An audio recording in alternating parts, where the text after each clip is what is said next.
When the Wolfpack Beastmaster collectible minifigure was released, the LEGO community was ecstatic.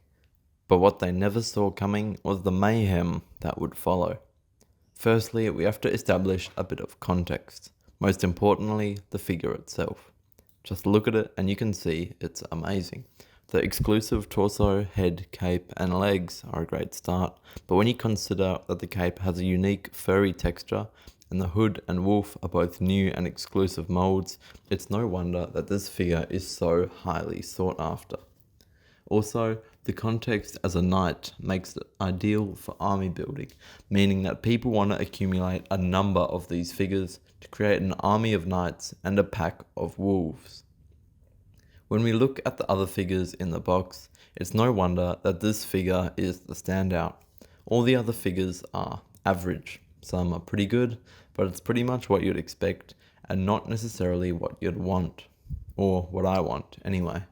So it's no wonder that the demand for the Wolfpack figure goes above and beyond all the other figures in the series.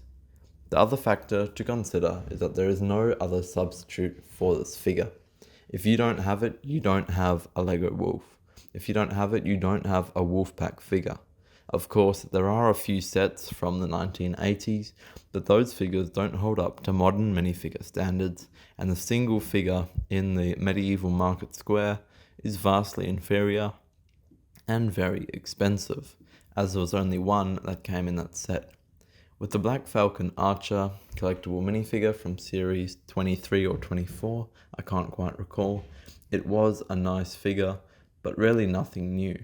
The Falcon was a new animal, but there are plenty of other birds, and the figure itself can be easily replaced with a normal, ubiquitous Black Falcon figure in any mock or army. But when it comes to the Wolfpack CMF, there is no good substitute, increasing the crazy demand and hype around the figure. Of course, since the 1980s, people have been wanting a return of the Wolfpack Knights.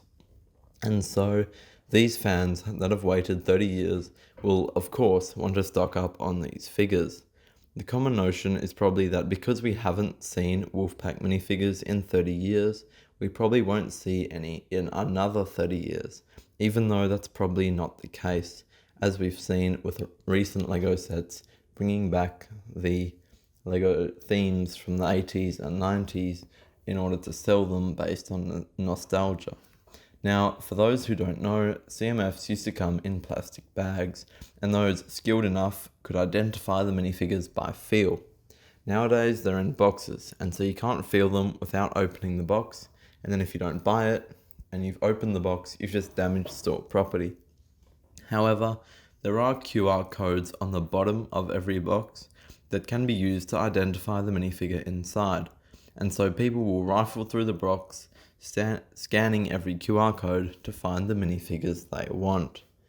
Basically, what this all means is that people will go to the shops, scan every minifigure, and buy every single Wolfpack minifigure they see. When it comes to these figures, the shelves are empty. Whole boxes will have 2 or 3 figures missing, and you can bet that those 2 or 3 are the Wolfpack Beastmasters in the box.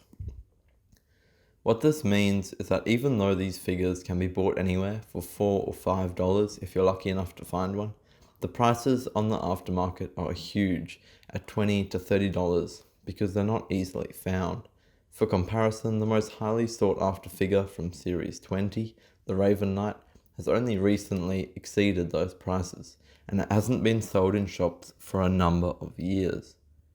The problem here isn't really that people love this figure and want a ton of them, whilst LEGO only puts 3 or 4 in each box, meaning that for every box of minifigures, there's a severe lack of Wolfpack minifigures.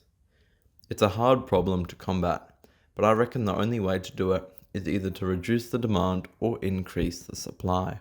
Stop people going crazy about it by giving us more Wolfpack figures, making it less exclusive, and not having a 30-year gap with any classic castle faction. Or they could just increase supply, putting more in each box, or bringing back the plastic bags so people can feel for them, instead of being easily able to scan everyone and farm Wolfpack minifigures. In the end, I managed to get 4 so far, so I guess I'm guilty of the same hoarding I'm accusing everyone else of. But when I see a $30 minifigure sitting in a box on the shelf for $4, what do you expect me or anyone else to do? Like and subscribe, and I'll see you next time. Let me know what you think of this issue in the comments below, or have you been able to get any Wolfpack minifigures?